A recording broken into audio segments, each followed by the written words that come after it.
Hello! You are listening to Talking After Slot, the podcast about having fun with toy cars. I'm Scott, and I'm joined today by David Kennedy over in America, where it's still daytime. Hi, Dave.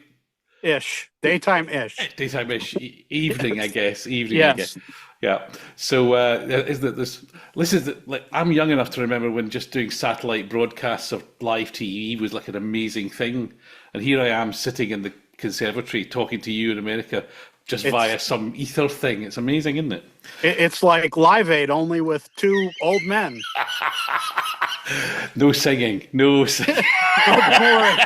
Although a couple more of these and I'll belt out a tune, yes. Okay, well, don't get me started. Yeah, no, no, no, no, no, no, don't go there. Don't go there. Anyway, there's all sorts of copyright issues, even of a bad rendition of, And they're we are, probably yes. we are the champions or whatever.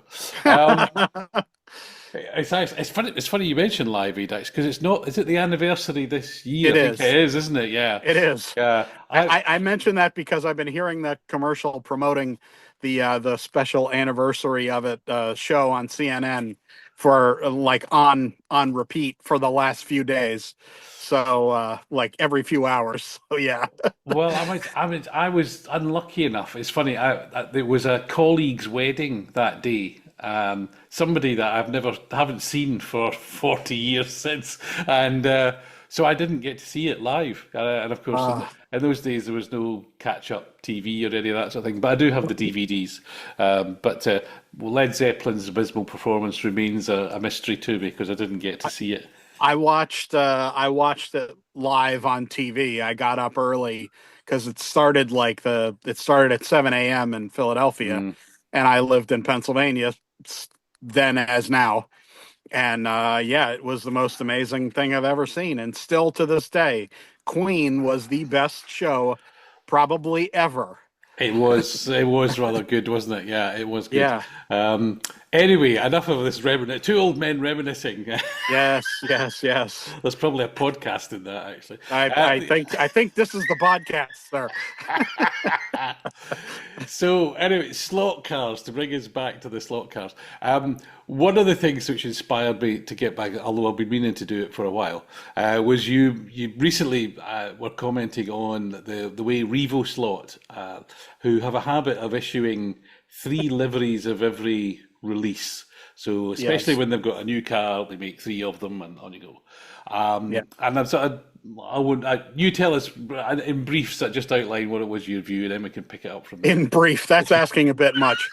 Um, so my point was, and is, and will be that after a certain period of time, the market just gets saturated with uh, each subsequent release. If you do three liveries every time you release a given mold again. So let's say you do a Lister or an RX-7. We're very excited to see that coming now, aren't we? Yes, And yes. they are doing, as is usual, three releases, three liveried cars plus the white kit car. Now, for the first two times that they do this, the first time we get the first three cars, and then the second time we get three more cars, perfectly fine. But 2 years from now, can the market absorb three releases every time, just like it is now with, let's say, the Toyota GT1s? We have two pretty nice liveries that I can't tell you honestly if they're real or not, and then a fake one with the John Player livery. And those two liveries look really good. I bet you agree. But in between, we've had tons of fake liveries, and I believe those are now kind of clogging up the shelves of your local stockist. It's yeah, and so quite quickly, if you go 333, yeah, suddenly a shop could end up with 10 or more of the same car, albeit different liveries, in stock. And I think again, this is off the top of my head, as we've said previously, we don't trouble ourselves with facts No, and all that stuff here. But no, off the a top of my fact-free zone. battery zone, from memory, unlike what I suspect someone like Slot does, RevoSlot release the good liveries first time round. They don't sort of go, here's a Yeah. new molding and it's a slightly dubious livery, and then they save they Yes. save the good ones for later. Yeah, Um, the slightly dubious livery. I love that. yeah, I love the description. yeah. I mean, we're all suckers for it. We go, oh, a new thing, new shiny toy car. I've got to have it, Yes. and then you go, oh, but I really want that livery that Right. comes out. Yeah. Yeah. So I don't think they do themselves in, and I think well, the GT1 is perhaps a good bad example. There were only ever two liveries of that car. It only raced three times. Okay. Yeah. There you So go. yeah, and they're all basically the same. So fun. Right. There was two liveries. So you're stretching a point from the very beginning if you're going to try and do. Okay, you can do three team cars from '98, three team cars from '99, Right. and then you're done. So Right. everything thereafter is a fantasy. And I think the Marlboro one. I think that livery looks great, and I think it looks great on that car. And Hmm. yeah, GPS, I'm less convinced about because it's not even the right era and Right. everything. Yeah. Yeah, It's yeah, like so a decade earlier, at least. yeah. And Yeah. I do. I've said before. I have and I can't really justify it. I have a thing against fantasy liveries if they don't have a reason. I think if you did a kind of if you did a Minolta sort of retro Toyota livery on a GT1, I'd kind of get that. But Right. GPS. Anyway, I digress. So I think the point that you were making, I think, was that in RevoSlot, it's great to see them, but are they creating a problem? Maybe not for themselves because they produce the cars and then they ship them to the dealers and the Well, wholesalers, and it's I the mean, shops have got to stock them. Yeah, yeah, I do think they are kind of creating the problem. And I know this goes exactly the opposite of kind of what I had been spouting off about the last few years, really, about how they've gotten it right. Well, I think we've reached a point of, I think they're kind of past. It's not that they're getting it wrong because they're still making very nice cars, despite what a lot of people think about a car that has to be tuned out of the box. I don't have a problem with it, but I think that from a dealer's point of view, I frankly I think from a hobbyist point of view, there's got to be fatigue with seeing okay, this year we're going to have six new liveries of a Lister and a BMW 2002 and a GT1 and God knows what else. And, there's a few devout collectors. John Albright, I'm looking at you. And they will buy most, if not all, of what gets released. God love them because, most people can't afford a $90 car times three twice a year at least. yeah. And most people haven't got the room to store them, even if they could afford Well, them. Never mind that. well, Yeah, there, yeah, yeah. there's that too. Yeah. Yeah, I remember you brought to mind. I remember seeing Rafa, who's Fly, Yeah. and I think it was an interview 2 or 3 years ago, and he said at that point they had three customers who had one of everything from the Oh beginning, my God. Wow. and so that okay, Fly had been going a lot longer, but that kind of tells you that he's still someone who buys everything is a really rare beast. That's not good. Anyway, so Yeah. yeah, and I think for Revo, I mean, again, I suppose it's almost like it's not quite a system, is it? Because obviously the cars run on regular track, Right. but they're fairly distinctive. That metal chassis, they're not. Yeah. You can see why people would get into them and maybe not buy Oh, other stuff. But yeah. oh, absolutely. I mean, I do think it is a system because, as you say, it's a distinct chassis design that really, let's be honest, can't race with anything else other than other Revos, because it's just not going to be a fair race, is it? A plastic chassis car may be a lot faster down the straightaway, but heaven forbid a RevoSlot crack into a plastic chassis car, it's going to literally split it in half with and Demolition with Derby, yeah, yeah. yeah, exactly, yeah. So yeah, I just think that I think it should be modified a little bit because I do think Revo still get it more right than a lot of people. I definitely think that only releasing one livery of a new mold is not enough, especially if it's only your only orphan in type of racing genre, Hmm. like the 510 from Slot It, which I absolutely love. But there's nothing that Slot It makes that can race against it. I mean, it as well, no, there isn't anything race that they make that. So it's like you're going to have an orphan until, and I'm sure that Maurizio is working on something to race with it. Um, Yeah, he said he is. Yeah, he's the one. yeah, Yeah. I'm frankly wondering if it's going to be a Mazda of some sort because we all know his penchant for Mazda. Well, of course, but it's interesting because the next thing, in that sense, is the M3, isn't it? Which he announced, which Oh yeah, makes absolute sense after you. I mean, after all yeah, the 956, 962s, M3s, yeah, liveries, forever sort of thing. So yeah, yeah, but again, yeah. probably as a slot car, probably actually a reasonably good match for the Nissan, but not in terms of time period, but small rear-wheel drive saloon, kind of the Yeah. same, aren't they? And I think it's a contrast again, as we were talking before we did this, where you get someone like, and I think Skeletrix are the best example, where lots of individual models in a year, and maybe one or two liveries. I mean, the Mhm. Mirage, I think, has been interesting that they've done They've the, done the three, two. the Yeah. three. Well, they've Oh, done three three. now, Yeah. yeah. Okay. Um, Okay. but they principally they've done new, and again, it's a separate discussion about the Mirage, which I absolutely love. By the way, I instantly bought all three of them.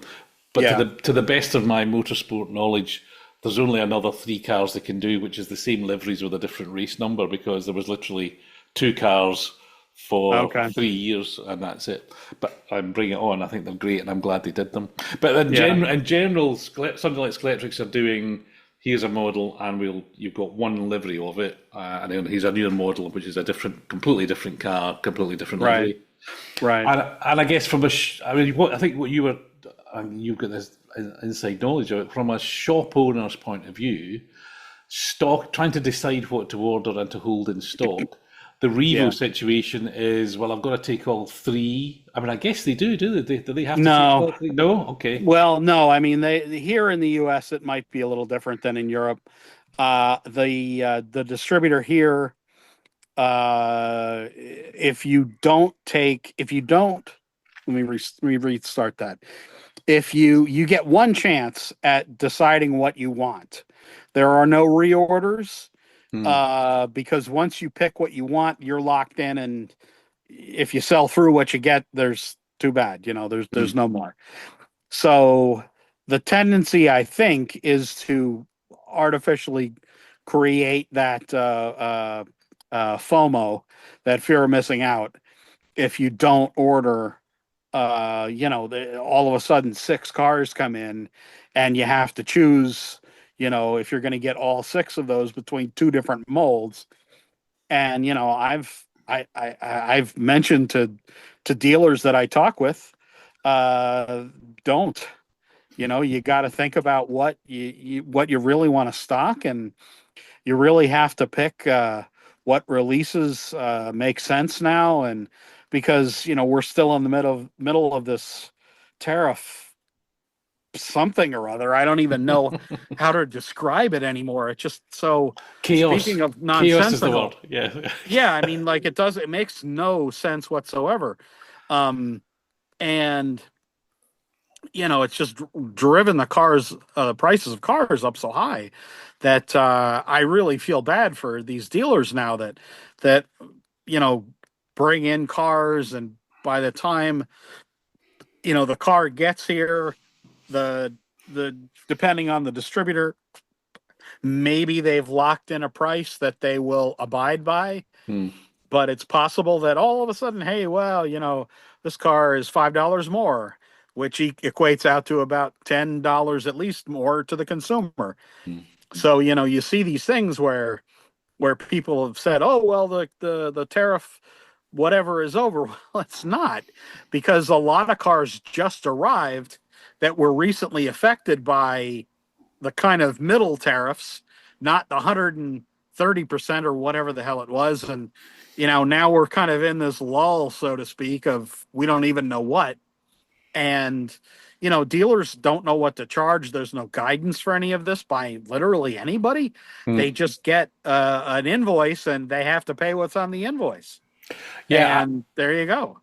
yeah, and I guess again, I think a lot of this sounds very. I think a lot of buyers don't appreciate that if you take, as a rough rule of thumb, if the slot car leaves the factory at a price, it then goes to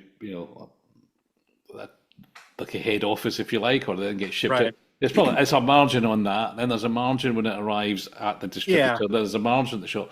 So a car might start at $5, and then it ends Right. up $50 by the time it's in the shop because everybody's got to make a profit out of it, and which is fine. Profit's not bad. Right. But Yeah. These are businesses. It's not a charity here. exactly. So, and it's not even as if the original maker is getting the benefit of the higher price No. that the tariff is going into, Yeah. assuming.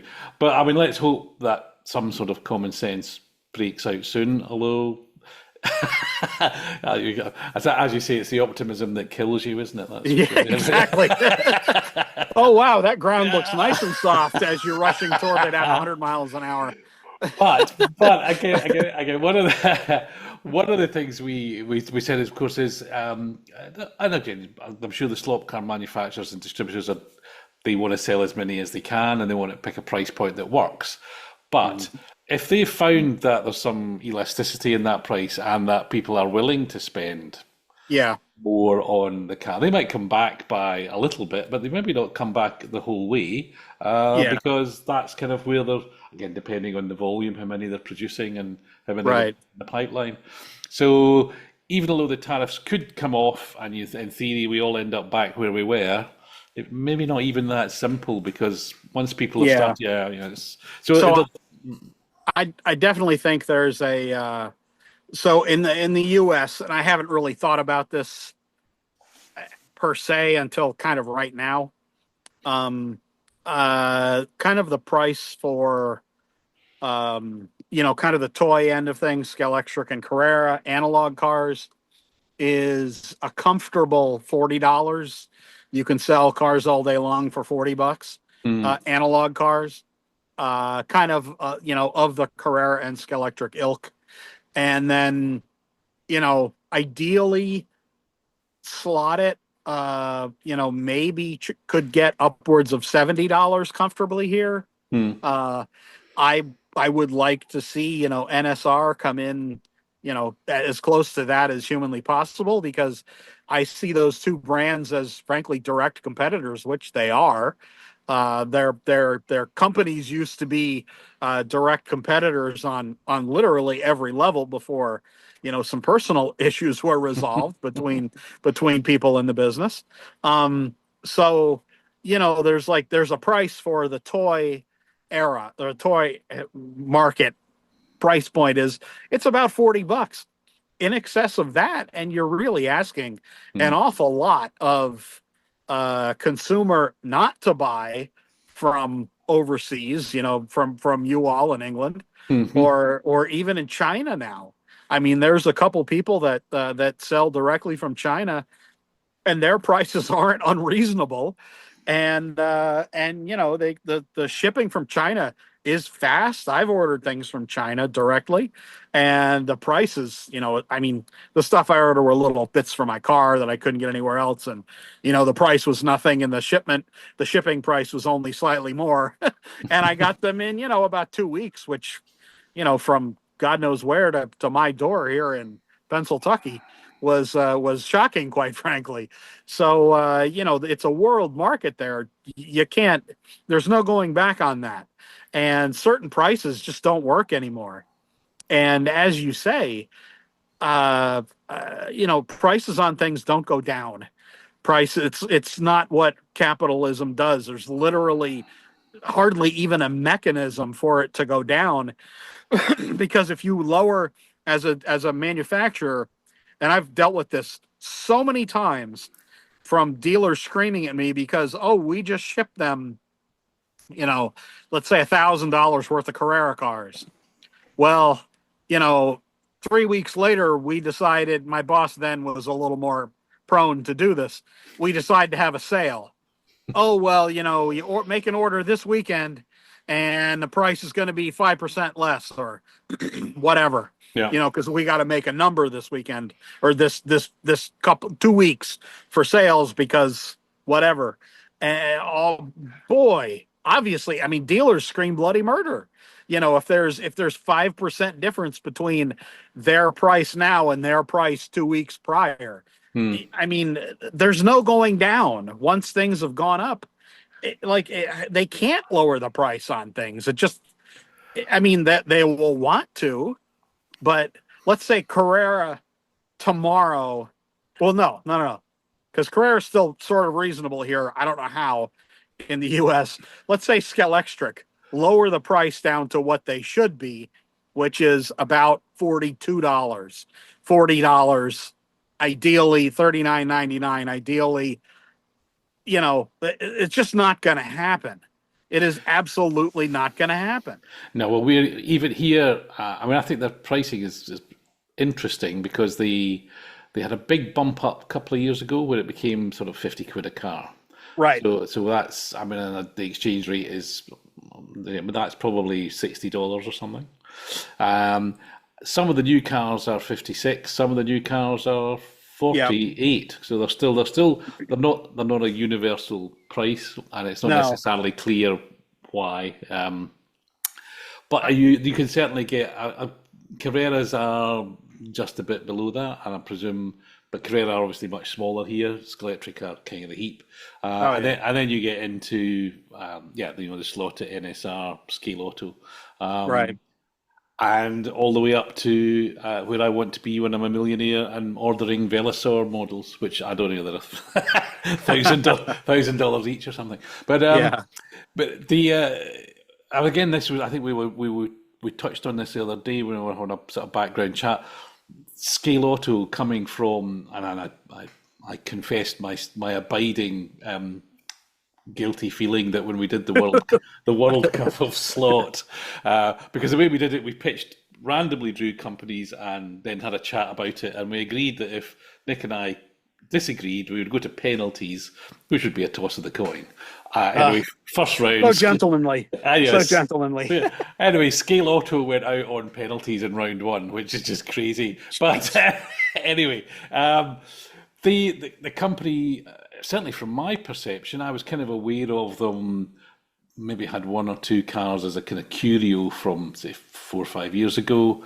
But Yeah. suddenly there's a track system, there's lots more cars, all those lovely hypercars, Yeah. 124th, and all, and trackside buildings, etc. Oh yeah. Right. Yeah. Scale Auto have really come from, seemingly to me, from almost nowhere to uh, jump past kind of NSR, etc., to be nearly Carrera Scale Auto. I mean, I don't think they're doing sets just yet, but they must be getting Well, poised they're to. they're they're going to have sets soon or a set soon. I've seen some information about that. It was actually shown. I'm not entirely sure where, but it doesn't matter.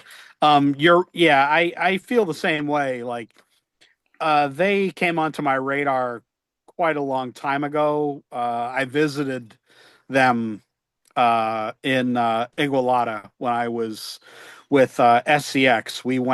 We drove from Barcelona to Igualada to visit the Bassos family, who are IBB, they are DS Racing, they are Scale Auto, they are something else. Crick crack. Um, Crick Crick, crack is the well, sh yeah, the Crick Rack is their store, yeah, mm. and so they're the biggest slot car store. Well, they're a manufacturer, so you can't really quantify it, but they're far and away the biggest, I would say, in Spain. But they are a manufacturer too. So anyway, so they've kind of been a long time coming, I would say. But then recently, they're just really coming on strong with home set types of cars, and then professional, which is read to mean expensive, and and now 124 scale cars, and it's really it's fascinating to see them kind of doing everything well. They do performance, as near as makes no difference perfectly. They do scale models as far as I can see. I'm not measuring cars these days, but they certainly look really nice. They get the proportions quite right. I mean, almost all the time, as far as I can tell. Hmm. So, they're really doing quite a job there. They make controllers now. They make everything. They don't make anything digital yet, which will kind of be the next thing I'm maybe expecting they might do. But then again, they're like really out and out hobbyist performance people, Hmm. and they might be, a few years removed from kind of where NSR might be soon with digital stuff, and Slot It kind of already is with. They've been, working on the oxygen system for all of my son's life, I think now, and like nearly 20 years. Um, so Well, it's there's interesting. an awful lot there. Yeah, I mean, it's interesting just looking at the big NSR 24-hour race that was last month, was it? I can't remember, end of May. And obviously that was not digital. So they had four Yeah. tracks of 8 lanes each. So they were, if you like, Right. the old-fashioned way. Right. And I guess even digital, you couldn't do that, though. You couldn't have 30 odd cars running on any track. Well, you could have them running, but it would be chaotic, I think. And I think Yeah. Scale Auto would do something similar in with their championships. So, and I guess the difference between them and where Scalextric and Carrera certainly were, where they probably felt they had to develop their own digital system, Yeah. whereas Scale Auto, etc., can sit back and go, yeah, you want to make it digital, buy somebody else's system and plug it in. They don't have to take the hit of suddenly becoming, because digital stuff evolves so quickly that the R&D Yeah. on it is probably far too. I'm just getting, it's a whole different kind of skill set than making injection molded plastic cars and Uh, things. Yeah. it is. I mean, they Carrera to the point though. I mean, they are far and away the best-selling digital system in the U.S. and they have had nothing new since. Well, they've had like two new products since I before I worked there. Hmm. Like, and so 2010-ish was the last time they had anything really new. Like they introduced the my one of my projects was the curve lane changes, Hmm. the lane changes in curves. Um, and then they released kind of the check points where you would drive over two little time and it would tell you sector times basically. Hmm. That was the only real thing that they've introduced since well before I worked for the company. Um, Slot It, I think, just got doing digital because Maurizio's an engineer, and I think it's kind of his area to want to really, nerd out on how far you can take something. Yeah. That's like really he's really about that, is really like pushing things, technological things. Yeah, yeah. No, I get that. And in fact, probably since the last time we spoke, I've sort of, well, maybe not, I've been doing it for a bit more than a year, where I've been going fairly regularly down to a club that races digital. Hmm. And it was a bit I went out of curiosity, really, Yeah. and found that it was, yeah, it's a different thing. You're in a team for a start, where it's sort of or three people in a team, Yep. long races, pit stops, fueling, all that kind of stuff. Yep. So it's more like real racing in terms of the Yep. strategy, Yeah. and probably less like slot car racing as I know it, and to my detriment, and to the poor people who get put in a team Yeah. with me, because I keep trying to drive as fast as possible, and Yeah. that's not really the way to do it. No, it's not. It's not about that with digital. No. And so it's a different beast, and but intoxicating in its own way, and Oh yeah.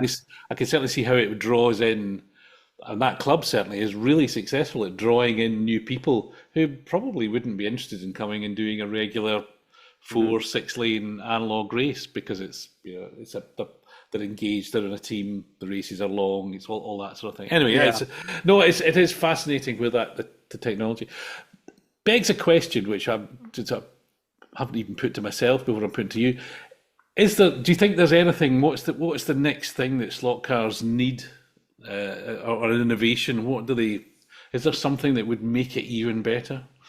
Yeah, I mean, I've talked about this with the companies I've worked for to absolutely no avail, unfortunately. Um, The main thing I think on a basic level, they need sound.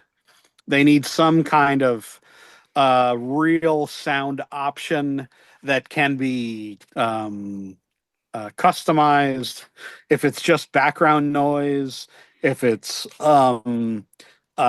just like simple crowd reaction, or a swelling, like it's not like constant noise. It's like almost like an AI kind of Mm. driven thing where it changes, because any kind of drony sound gets really monotonous really quickly.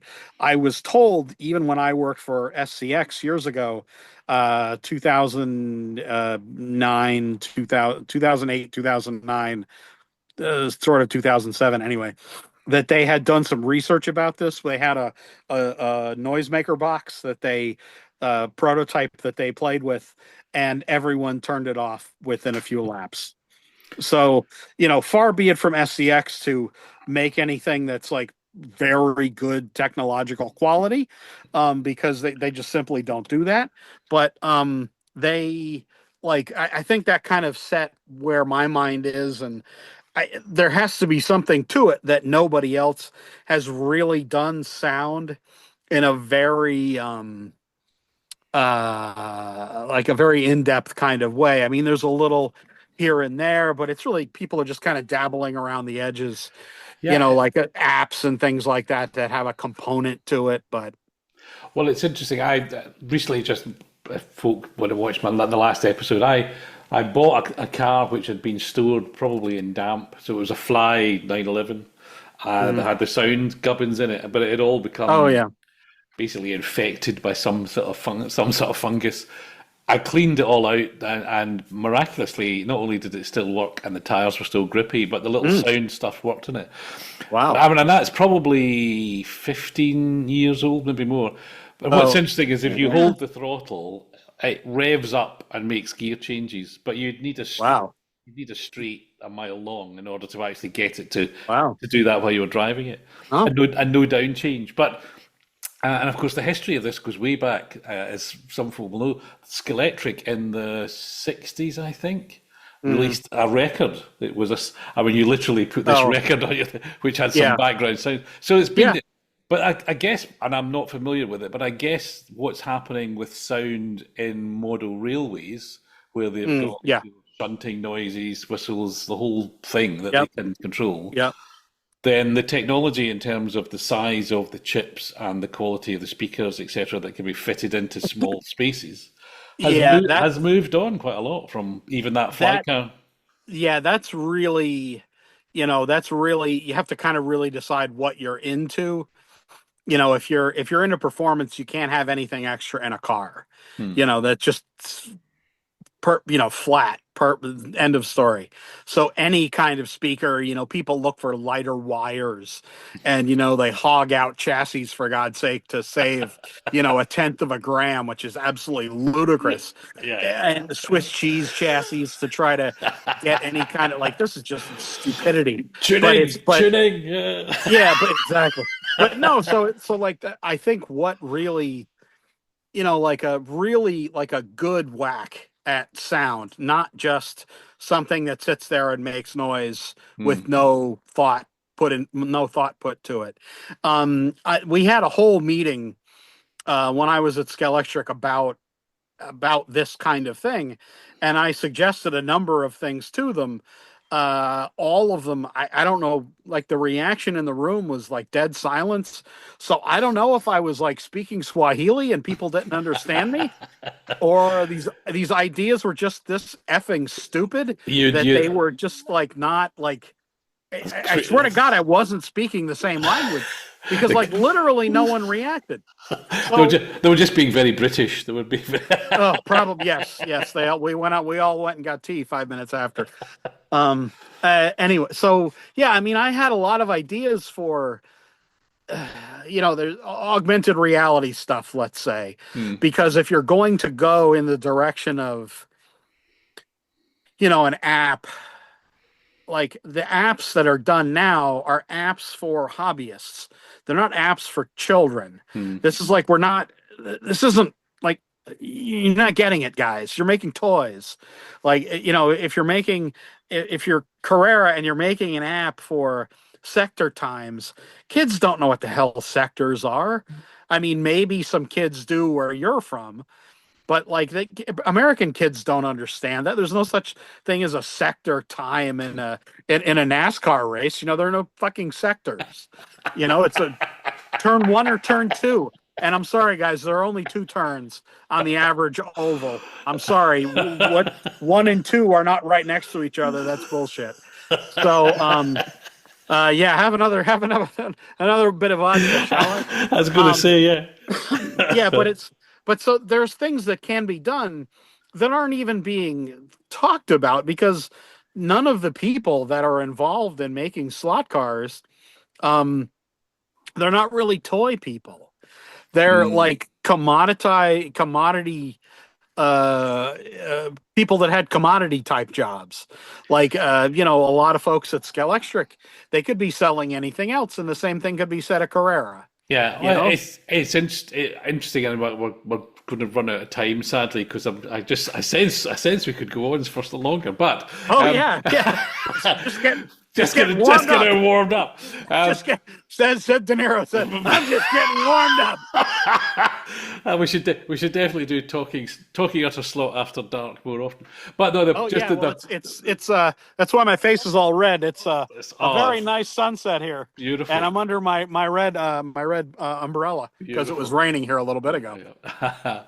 No, I was going to say, talking to Simon from Scalextric at that Slotfest in May. One thing I think was a bit of a message he was giving to a lot of people was expect us to do things which are more toy oriented in future. Yeah. Because they recognise they need to bring in new customers, basically. All of us old guys who love buying classic Ferrari models or classic Porsche models, the kids want something different, and which is good to hear because I think they're definitely thinking about that toy market. Yeah. Oops, yep. That's my timer to warn me that we're going. So yeah, and I fully agree with that. I think they have a real strong product development cycle with their movie and TV themed stuff. I think they do a very good job with it. Much to the disgust of a lot of hobbyists out there when they see, the I don't know what the hell some of the stuff is, but like, okay, great, bring it on. It's not meant for me. That's the point. Well, I think it's all good. It's an interesting Venn diagram. I mean, I'm just as keen on my 1975 Mirage Le Mans car as my big six-wheel pink Rolls Royce from Thunderbirds. They both appeal to me, and I've got both. Well, there's one of us on this call then.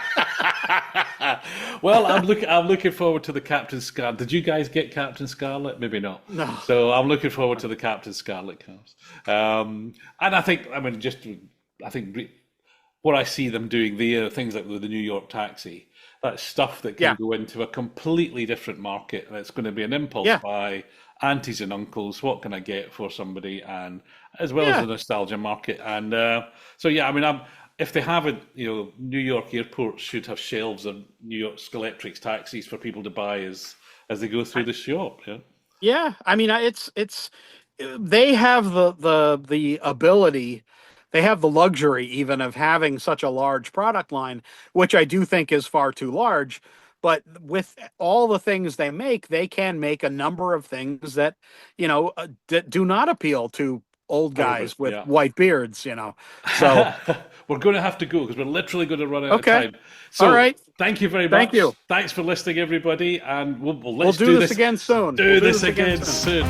Goodbye.